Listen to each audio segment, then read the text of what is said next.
HMPV virus ರಾಜ್ಯಕ್ಕೂ ಕಾಲಿಟ್ಟಿದೆ ಎನ್ನಲಾಗಿದ್ದು, ಬೆಂಗಳೂರಲ್ಲಿ 8 ತಿಂಗಳ ಮಗುವಿನಲ್ಲಿ ಸೋಂಕು ಪತ್ತೆಯಾಗಿದ್ದ ಹಿನ್ನೆಲೆಯಲ್ಲಿ ರಾಜ್ಯ ಆರೋಗ್ಯ ಇಲಾಖೆ ಹೈ ಅಲರ್ಟ್ ಆಗಿದೆ. ಆರೋಗ್ಯ ಸಚಿವ ದಿನೇಶ್ ಗುಂಡೂರಾವ್ ತುರ್ತು ಸಭೆ ಕರೆದಿದ್ದಾರೆ.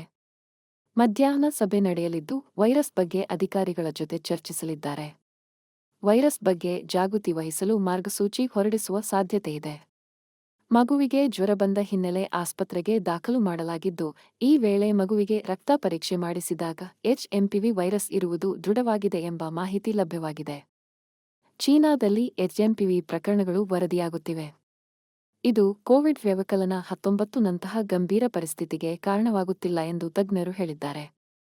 ನಾಗರಿಕರು ಯಾವುದೇ ತರಹ ಭಯಪಡುವ ಅವಶ್ಯಕತೆ ಇಲ್ಲ.